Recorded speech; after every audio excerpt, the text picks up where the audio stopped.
और अब बात जबलपुर में रेलकर्मी राजकुमार विश्वकर्मा और उसके बेटे की हत्या के मामले की।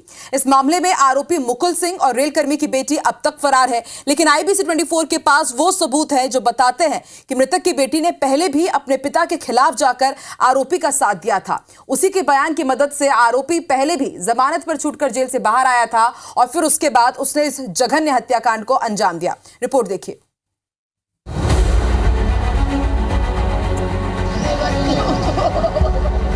जबलपुर में रेलवे की मिलेनियम कॉलोनी में रहने वाले राजकुमार विश्वकर्मा और उनके 8 साल के बेटे तनिष्क को 15 मार्च की सुबह घर में घुसकर मौत के घाट उतार दिया गया था।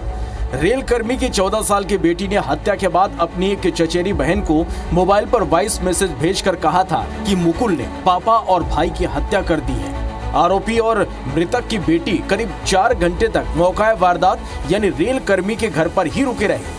राजकुमार को धारदार हथियारों के वार और सिर पर छोटा सिलेंडर पटककर मौत के घाट उतारा गया था और 8 साल के तनिष्क को गला दबाकर मारा गया।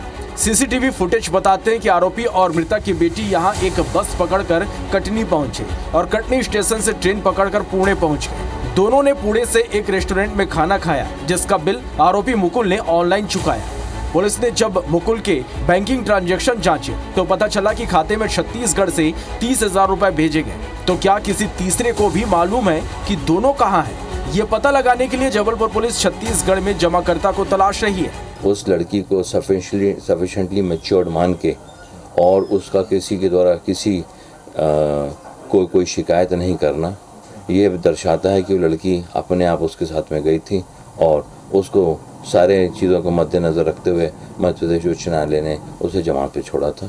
इधर जबलपुर पुलिस की जांच में खुलासा हो रहा है कि जेल से जमानत पर छूटे मुकुल ने ये दोहरा हत्याकांड साजिशन अंजाम दिया था।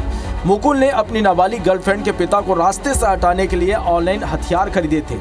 ये बड़े चाकूनुमा हथियार थे। पुलिस ने जब आरोपी के घर की तलाशी ली तो उसके घर से एक हथियार मिल गया, लेकिन दूसरा हथियार गायब था, जिससे संभवतः इस हत्याकांड को अंजाम दिया गया था।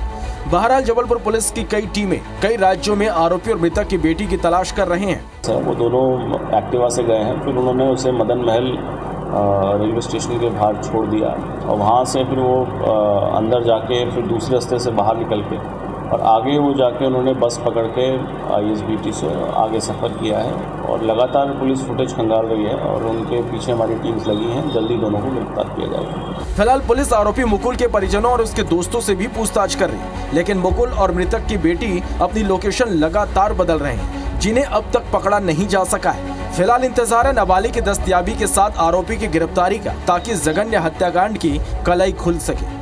विजेंद्र पांडे, IBC 24 जबलपुर।